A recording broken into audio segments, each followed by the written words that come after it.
Hey, I want to tell you guys about another podcast I think you'll love. Deep Cover Mobland is the true story of a high-rolling Chicago lawyer named Robert Cooley who helped the outfit fix cases from traffic tickets to murder. Then he went undercover to take them down. You guys are probably familiar with the murder case he fixed for outfit hitman Harry Aleman. This resulted in Aleman walking from the murder of Billy Logan. After Cooley turned, he testified that he had bribed the judge in Aleman's first trial. The next judge ordered a new trial, and he convicted Aleman of murder.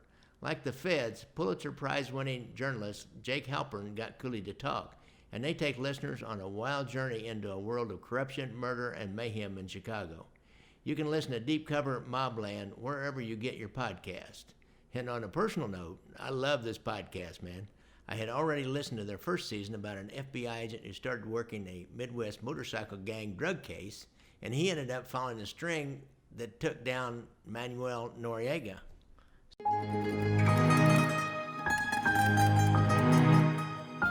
You are listening to Gangland Wire, hosted by former Kansas City Police Intelligence Unit Detective Gary Jenkins.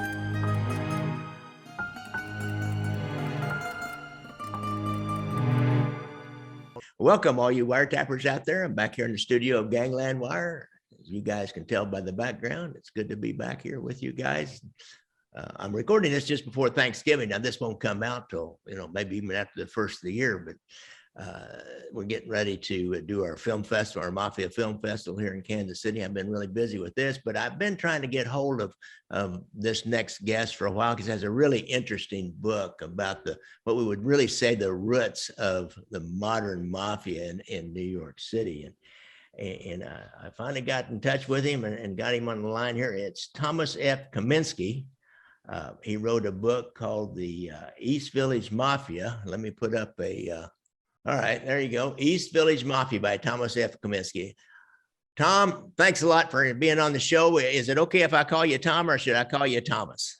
Oh, please call me Tom. Thanks for having me, guys. Good. Well, I love your accent, man. Oh, I'm the one with the accent, they tell me. I tell you what, Tom, I've got some of the rudest comments from people about my either Southern accent or cornpone accent or hillbilly accent on my YouTube channel. Is that a Kansas City accent, Gary? Actually, what I have is more a Northwest Missouri nasal twang, I would call. Everybody that comes from kind of my area of the country is about 50 to a couple of hundred miles north and west and east of Kansas City.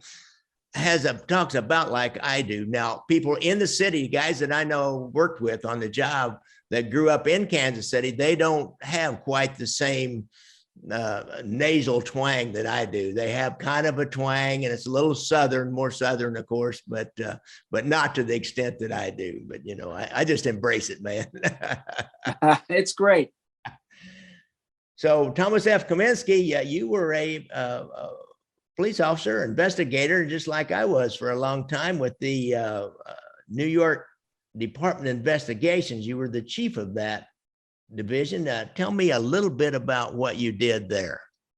Yes, the New York City Department of Investigation is charged with investigating all corruption, criminal conduct, conflicts of interest in New York City agencies and with businesses that are contractors with the New York City. So my particular area of expertise for 10 or more years, I investigated the anti-poverty program system in New York, which is billions of dollars. And then, as I like to say, I moved into the big leagues and started investigating corruption, criminal conduct, sex abuse in the New York City public school system. And I did that for over 20 years. Wow, a New York City public school system. What's their budget like? How much money do they deal with? Right now, their budget is $35 billion a year. Wow. So there's a lot of room to be trying to scrape a little off the top or the sides or the bottom in there in that deal. Yep. Wow. Millions can go unnoticed just down the drain and into a pocket. Yeah, I can imagine. I worked one of those school board embezzlements here, and the lack of controls of simple financial good practices, good accounting practices was not even there at all. It was amazing what they did. And there was a lot, they stole, I don't know, $100,000 or so in a short period of time. The only reason they ever got caught because one of the gals doing his husband got mad at her and came in and told us about it. Otherwise, they'd have probably gone on their whole lives taking that money. And I'm sure you've seen things even much worse than that. Oh, millions and millions. Yeah. So you got interested in this Lower East Side and describe geographically, talk about the East Village Mafia, describe geographically for our guys, because we've got people from all over the world. What area are you talking about kind of in general and then more specific? Sure. The most famous area in New York City, in Manhattan, that people know about is called the Lower East Side. It's where all the immigrants came in. The Irish, the Germans, the Jewish, the Italians. Now, the very northern tip of the Lower East Side is now called the East Village. It changed it changed over from being known as the Lower East Side to the East Village in the 1960s.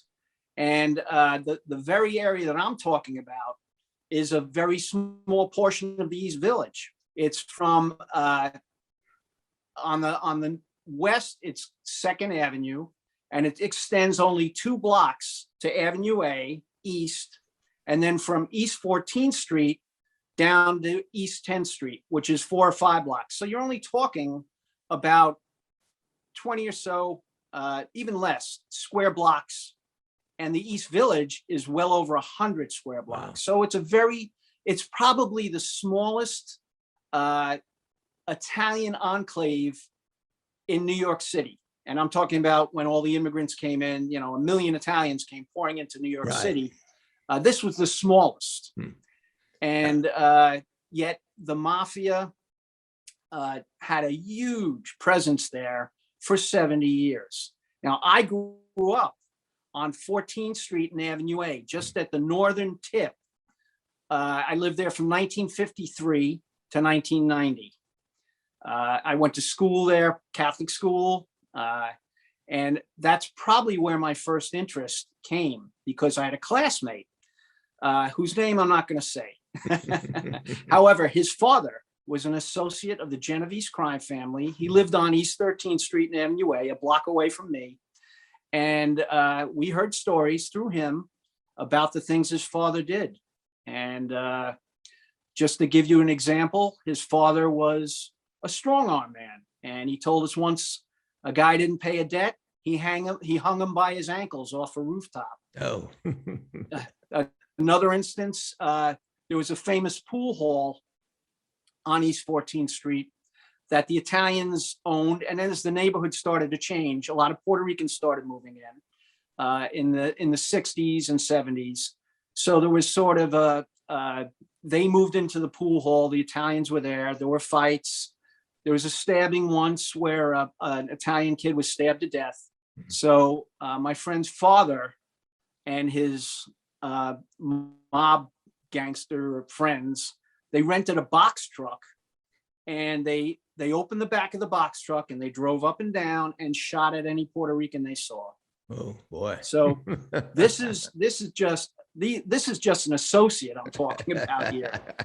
So I had an interest from an early age. Really? And like I said, I grew up on the edge of this neighborhood, but the neighborhood was famous more for, it was not famous for the Mafia.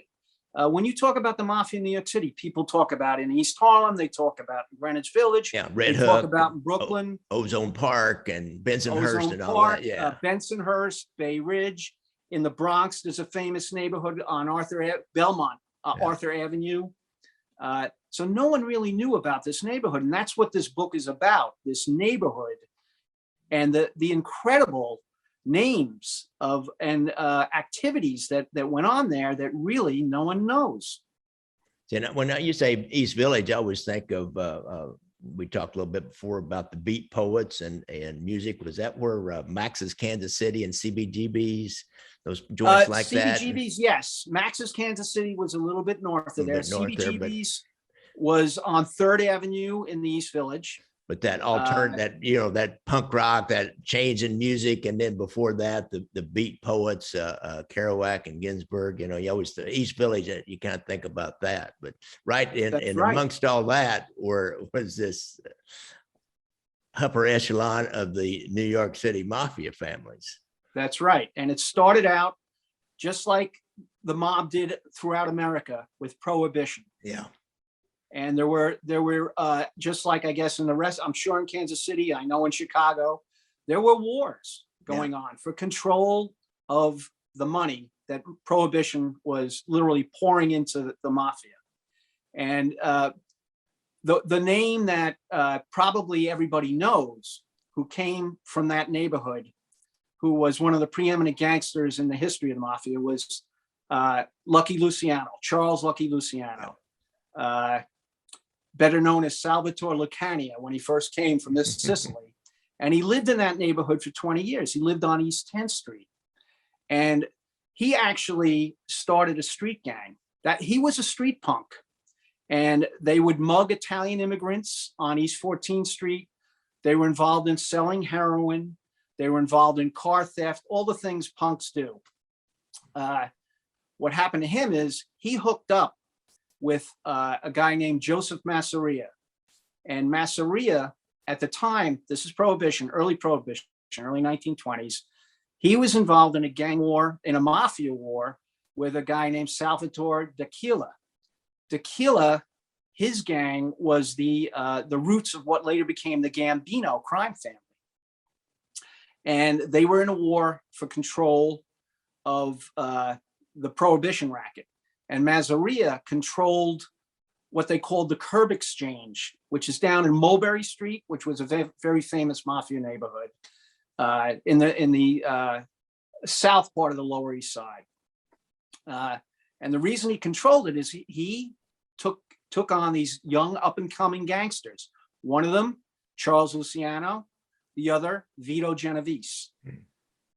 He was from the west side of Manhattan, Vito Genovese, south of Greenwich Village.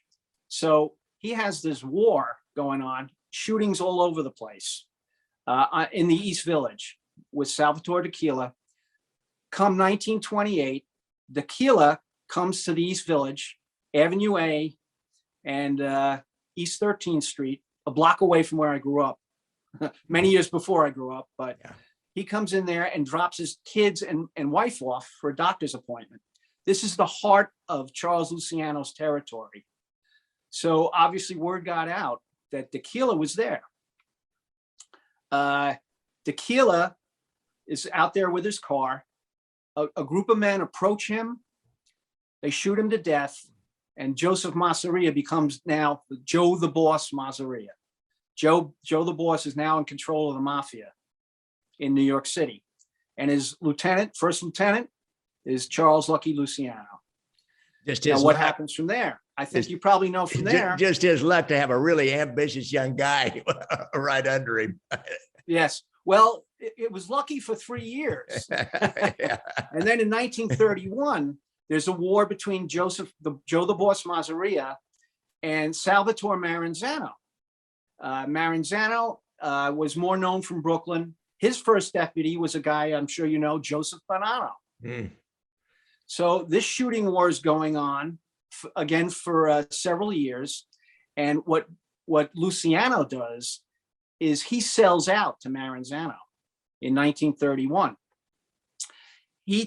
One of the most famous mafia hits, he takes Joe the Boss to lunch because he's his trusted lieutenant in Coney Island.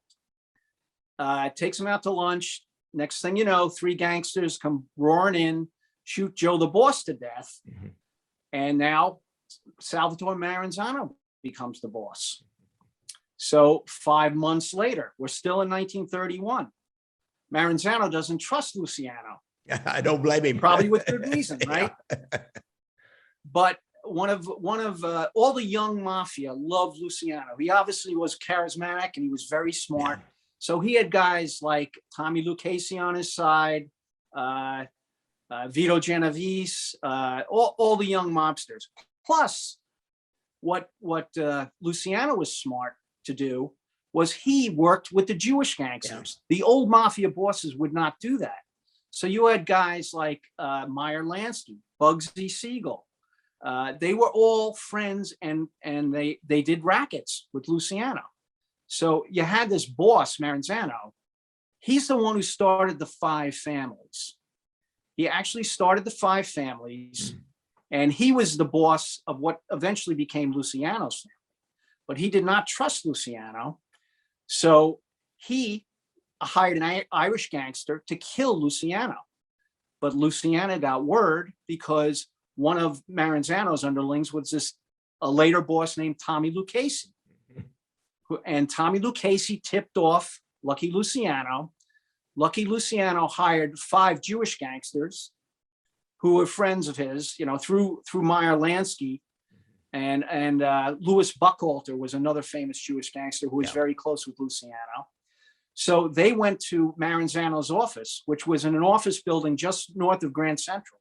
It was the New York Central office building, the railroad office building. And they shot and stabbed him to death. Now Luciano's in charge, 1931. He continues the 5 families, except he's in charge of the family that Maranzano ran. And him and Bonanno, Joseph Bonanno, reach a peace agreement, so to speak. And what Luciano does, he's been now involved in gunfight wars, shootings, killings of various mafia since the beginning of Prohibition 10 years ago. So he says, no, this has got to stop. There's plenty of money we can all make. Why are we shooting and killing each other? We'll keep the 5 families, but we're going to have a commission. And he starts the commission. And it consisted of the 5 families, plus sometimes Philadelphia and Buffalo, the bosses up there and down there. And he installed in each family a council or consigliere. And he said, we're going to stop the wars. If there's an interfamily dispute, we're going to meet and we're going to iron it out, okay, instead of resorting to wars. So Lucky Luciano, this kid from East 10th Street, goes from a street punk to the most powerful man in the mafia.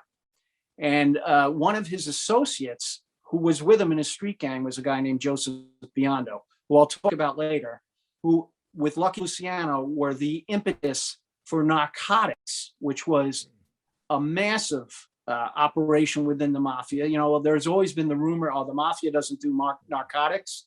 No, total falsehood. So that's just 2 of the guys that came out of that neighborhood or frequented that neighborhood. Joseph Masseria lived on 2nd Avenue and East 5th Street before he moved up to Central Park West. Yeah. And Luciano lived on East 10th Street before he moved up to the hotel, what was it? The Waldorf Astoria. He lived there for yeah. He moved on up to the east side. They eventually, they all got money, but one of another locations that's very famous in this area is on East 12th Street. There was a social club called the Shoreview Social Club. Mm-hmm. That was Joseph Bonanno's favorite social club. And he would, even though he's more known in Brooklyn, he would come in there 2 or 3 times a week for 3 decades. Because remember, he started power in 1931 when Luciano took over and he gave the remains of the family, one of the families, to Bonanno. He was one of the most powerful families. So he had a social club on 12th Street, East 12th Street, between Avenue A and First Avenue, twice a week for 3 decades. Mm. And it was funny because they had a stolen fire hydrant. And if Bonanno or one of the other bosses was going to come, they put the fire hydrant in front of the social club so no one would park there. And if you went up and there was a buzzer for the apartments above, and there were little name tags next to the buzzer, one of them read J.E. Hoover, as in J. Edgar Hoover. Yeah. Yeah, you gotta love it. They got a sense of humor. They do. This social club was sort of like the United Nations for the mafia. So you not only had the Bonannos in there, but there was a Gambino crew that operated out of the neighborhood. They would hang out there. And there was a Genovese family crew, because remember that before the Genovese, Luciano ran that that crew. And there was a Genovese crew that hung out there. So it was literally like the United Nations. And I write all about that social club, including I have a blow-by-blow description of a sit-down in that club where they decide who is going to run a Holiday Inn in New Jersey. And it's an interesting story. You really get an insight into how these things are run. Yeah, Luciano, he was big on meetings. He's kind of started that tradition after he started that commission of then forcing people to get together and discuss things, and variety of meetings. There's one in Sicily, one in Cuba, of course, Appalachian, and one in the Stella Hotel. So it's like Luciano kind of started that. And I bet there are a lot more high-level meetings that took place in that social club. That's right. Interesting story. The Cuba meeting you're referring to. That was called by Luciano after he was deported to Italy. Remember, he was busted for running the prostitution rackets by Thomas Dewey, and he was deported to Italy. So he started to set up base in Cuba, that being the closest place he could get. And of course, the mob was getting into the casinos in Cuba. Meyer Lansky, they all started to set up hotels and clubs that ran gambling down in Cuba. Now, the one thing about Luciano, as I mentioned before briefly, he was a narcotics. He was big into narcotics. He was first busted in 1916 selling narcotics. He was a teenager selling narcotics. And 1923, in the height of Prohibition, when he was making money hand over fist as a lieutenant to Joe the Boss Masseria, and he was busted again selling narcotics on East 14th Street. He loved narcotics. He realized, just like today, the Colombians, the Mexicans, the profits are enormous, phenomenal. So he was always big in narcotics. And what happened is the East Village group, they always sold narcotics. They were selling morphine, they were selling heroin in the East Village.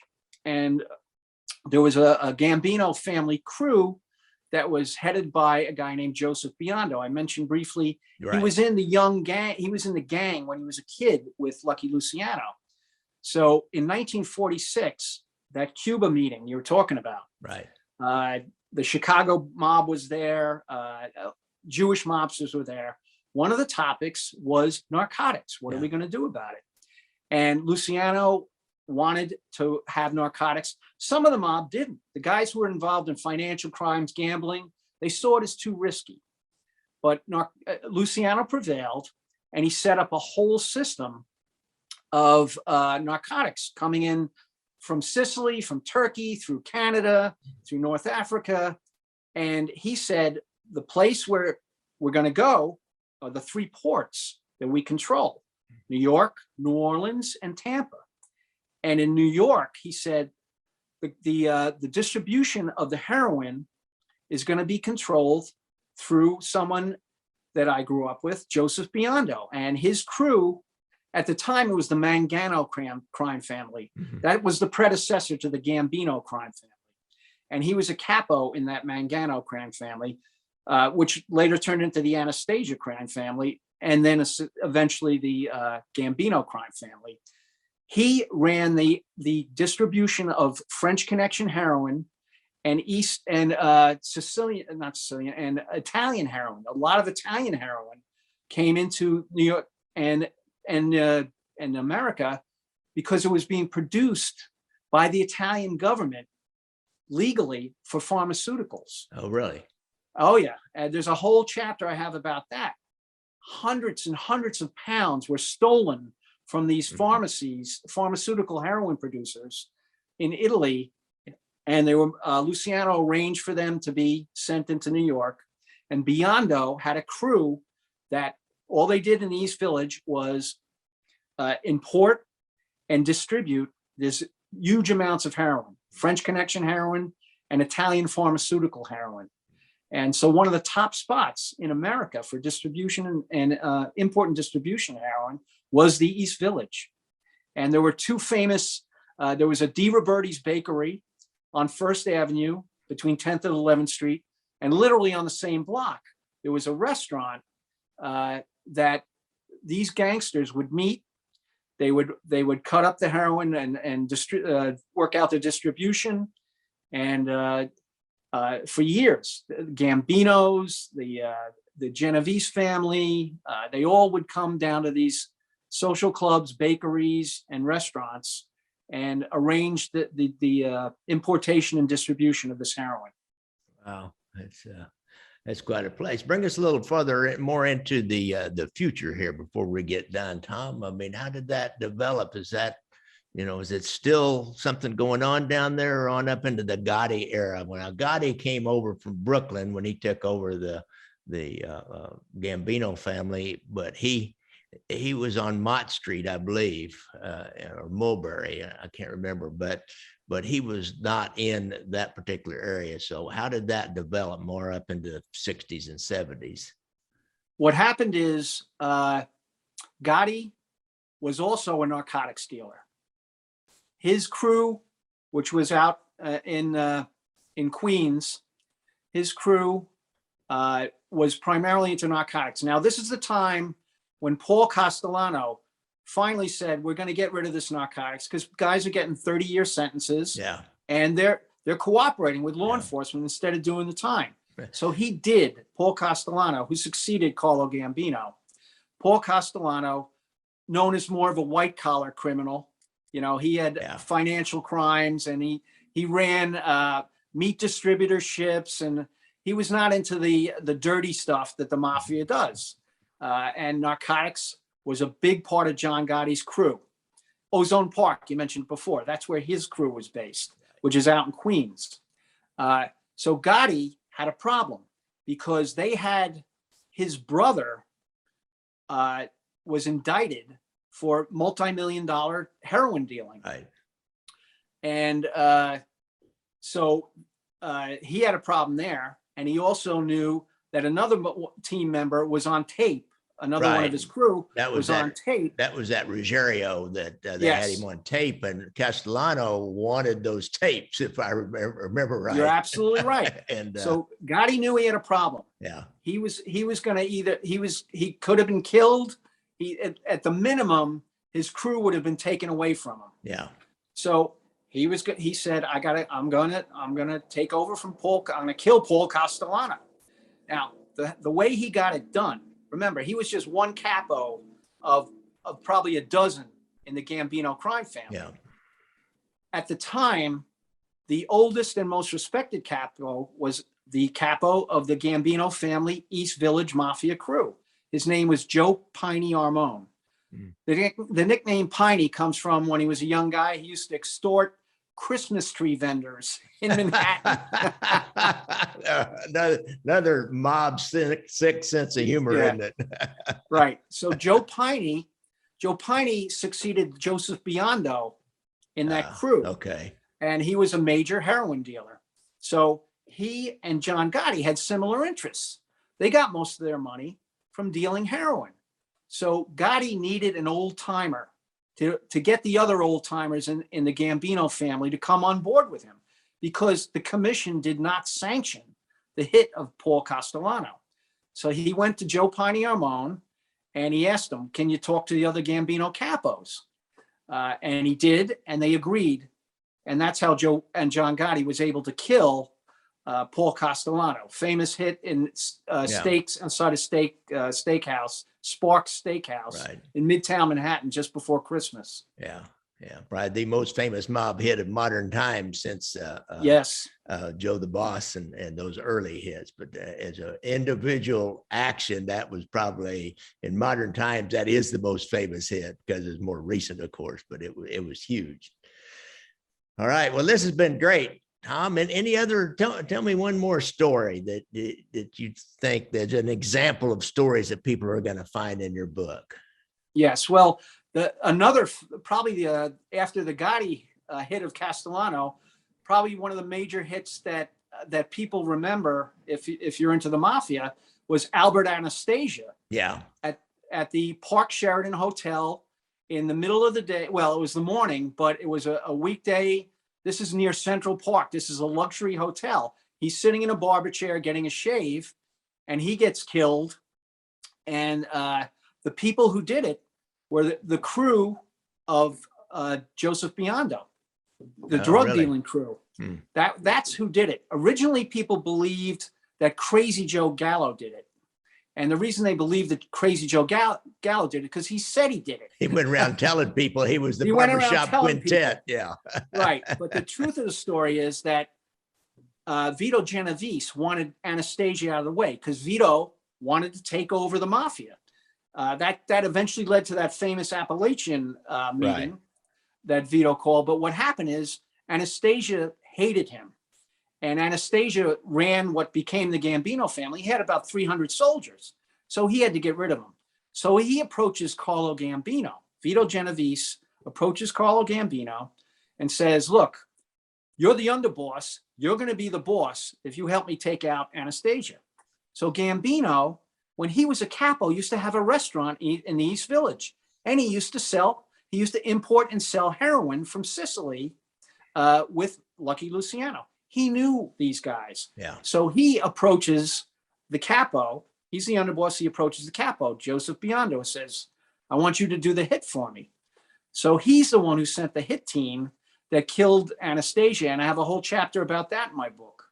Yeah. See, that's a good one, Tom, that whole story about Joey Gallo. I was just researching a story on Crazy Joey Gallo, thinking I'd do one on the podcast. And so far, that's what I'm finding is some people are saying, and actually one of his own guys wrote a book called The Sixth Family, Pete the Greek, they called him, wrote a book years ago about this. And he's claiming that Gallo did it, but I think Pete the Greek, a lot of his stories in there are like fine detail, but a lot of his stories are like, we're a little bigger than life. So it's, with this mob stuff, there's so much myth. And I can tell that you have cracked through the myth. And that's what it takes, is somebody that takes the effort and willing to put in the work to go through the myth to find some primary source documents and things like that to say, no, this is what happened, because it's, the whole secret society. And then they throw out stuff that in order to throw the authorities off, in order to throw a story out this way or throw a story out that way, take attention off themselves. It's tough for somebody to crack through those myths. Yeah, one of the biggest sources I found was the Federal Bureau of Narcotics. Have you ever heard of them, guys? I've heard that. My good friend of mine here, as a mob historian, retired FBI agent Bill Owsley, told me, he said that is the lodestone, the place where you're going to find the good, solid information about the mafia. Yes. What happened is they were a division of the Department of Treasury. I think they started in the 1930s. And as you probably know, the FBI really didn't start looking into the mafia until the 60s. Yeah. So this agency is the one that really was pursuing the mafia, primarily because of the narcotics that they were involved, narcotics deals they were involved in. And I got a hold of some of their records. Phenomenal, fantastic records. So that was a big source document. Yeah. Oh, well, good. That's exactly what Bill told me. So it's important, folks. Book is Lower East Village. You need to go to Amazon and find it. I'll put a link to it in the show notes. This is Thomas Comiskey. I really appreciate you being on here, Tom. Gary, thank you so much for having me. Okay. Don't forget, you guys, hit me up on Venmo, buy me a cup of coffee and a shot in a beer or whatever you want, or my PayPal. Got some of the stuff that I've done on the website. Now, nobody uses any DVDs anymore, but it is on Amazon. You can rent all my movies on Amazon. So take a look at that. I really appreciate you being on here, Tom. Talk to you later. Bye. Thank you, Gary. Take care. Music provided by our good friend and super fan from Portland, Oregon, Casey McBride. Thanks, Casey.